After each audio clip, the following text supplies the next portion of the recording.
This is something that many people overlook in relation to microphones. This video is really aimed at beginners.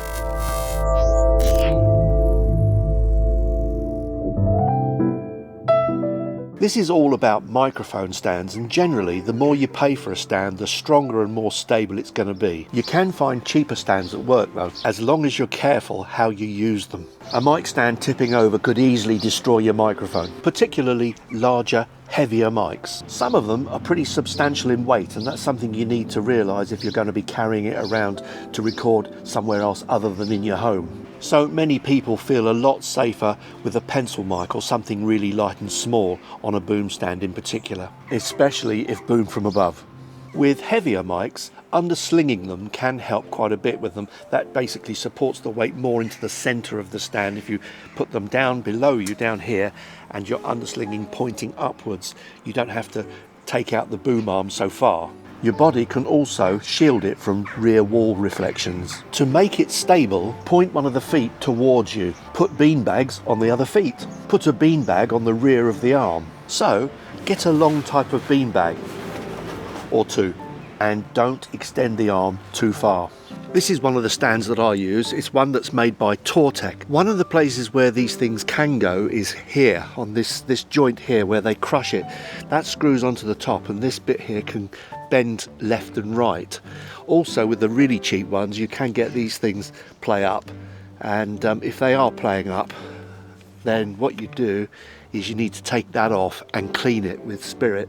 But the thing is don't tighten it down and then move the microphone, the boom, because if you do, you're kind of wearing out the washer that's in there. This packs down fairly small, and I've put a microphone on it. It's a fairly weighty one. That's the size of it when it's down. Now what happens is you unscrew the legs like this, pull it down, and then I would suggest spreading the legs as wide as they go, like that, and then point this leg, or the leg where the microphone is, towards you, so the microphone's looking at you and this leg is looking at you. So if the weight's going forwards, it doesn't topple. Now when you put it down, it's out of sight. This is now at just about at this height, so if I stand up, it's just that height, and I'm sitting down at the moment. And when I raise it, it goes up an awfully long way, and that way you get a really good height. I would not boom it out too far if you've got a heavy microphone on the top. So what I do is I bring it down, and then if I'm going to boom it, I put a bit of weight on the back and then boom it out.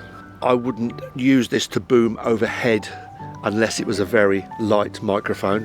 One trick that I use is the beanbags. I would put it on the feet there, and that would stop it tilting away. Another thing I do is to get a beanbag, and I put it on the back end and dangle it there like that. Spread the beans out, and there you go. That makes it a lot more stable. If you put that on the back end with the mic's on the other end, and there's the weight on the back of the boom, and if you point one of the feet forward towards the person you're recording, and then put a couple of beanbags on the back end to hold the feet as well, this is actually quite stable. This particular Tourtech stand that I'm showing is a small one. It's a low profile one, so it's not one that's designed for booming above your head. It's one that's designed to hold mics in front of you or out into a cabinet. I use this one more often than not because it's a lot more stable than raising any mic above your head, especially the big ones. But if you've got a smaller mic and you want to boom one, Tourtech do some bigger stands as well, and these are all pretty good value for money, to be honest. Some good things about this stand: it's nicely built, a good range of heights. It doesn't topple quite as easily as some other microphone stands, basically because it's also a shorter type of stand. It's cheap. I hope to see you next time. Please subscribe. Cheers for now.